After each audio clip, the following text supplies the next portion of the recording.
भिवंडीत समाजवादी पक्षाचे आमदार रईस शेख यांच्या विरोधात सकल हिंदू समाजाकडून जोरदार निषेध व्यक्त करण्यात आला आहे। वंदे मातरम या राष्ट्रीय गीताच्या शतकोत्तर सुवर्ण महोत्सवी वर्षानिमित्त देशभरातील सर्व शाळांमध्ये वंदे मातरम गायन करण्याचे निर्देश देण्यात आले होते। मात्र या सक्तीला विरोध करत आमदार रईस शेख यांनी शासनाला पत्र देऊन आक्षेप नोंदवला होता। यामुळे हिंदुत्ववादी संघटनांनी संताप व्यक्त करत भिवंडीत आंदोलन केले। आंदोलनात भाजपा शहराध्यक्ष रवी सावंत, पक्ष पदाधिकारी आणि सकल हिंदू समाजाचे प्रतिनिधी मोठ्या संख्येने सहभागी झाले होते।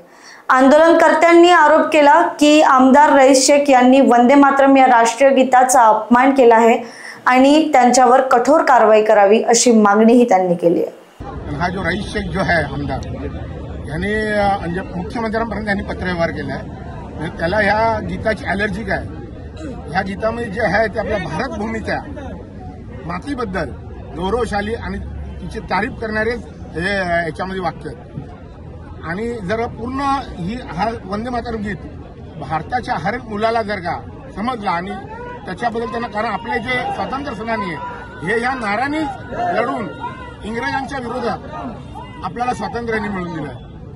आणि ह्या गीताचा आता 150 वर्षानंतर हा एकटा एक आमदार आहे जो समाजवादीचा आहे, ह्याला एवढा विरोध काय? आणि जर का ह्याला विरोध असेल तर ह्यांनी पाकिस्तानला जावा, पाकिस्तानमध्ये एखादी जागा मागून तिकडे आमदार, खासदार, मंत्री बनावा।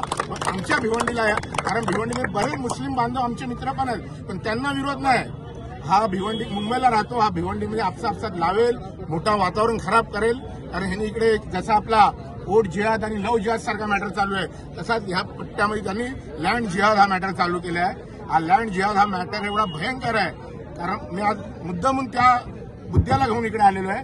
कारण त्यांनी तिकडे जाऊन आपले आरक्षण पण आहे ते कॅन्सल करून, जसा काय एक तुम्हाला एक पत्रकारांच्या माहितीसाठी देतोय, एक मोठा मुद्दा आहे, तर हा तुम्ही भिवंडीतील नागरिकांपर्यंत पोहोचायला पाहिजे।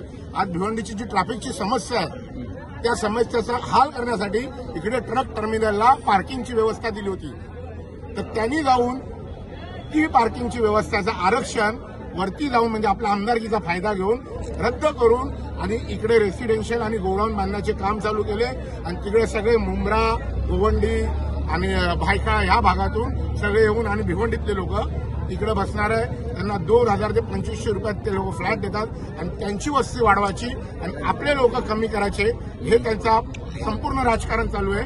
की येणाऱ्या पुढच्या काळात भिवंडी ही त्यांची कशी होईल हे त्याच्या ह्याच्यामध्ये, म्हणून रात्री अपरात्री एक साधा आपल्या जर का हिंदू बरोबर भांडण झालं तर मुंबईवरून येतो आणि हजाराची संख्या जमवतो।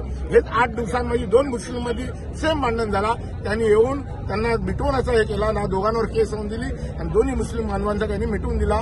आणि हिंदूंवर त्यांनी खंडणीचे केस, रॉबरी हे ते जो टाकायचा प्रयत्न करतो दबाव आणून शासनावर। म्हणून आता मला सांगितलं आणि प्रशासन मदत करत नाही, तुमच्या माध्यमातून प्रशासनाला सांगतो, जर का आमच्या भूमिपुत्रांना ह्याच्या पुढे प्रशासनातर्फे जर का अन्याय झाला, ते चुकीचे असतील तर नक्की तुम्ही हे करा, पण अन्याय करत असतील त्यांना कुठल्या पण बाबतीत, तर भारतीय जनता पार्टी म्हणून अध्यक्ष म्हणून भिवंडीचा मी रविकांत सावंत यांच्या पाठीशी उभा आहे। ते बोलतील तेव्हा।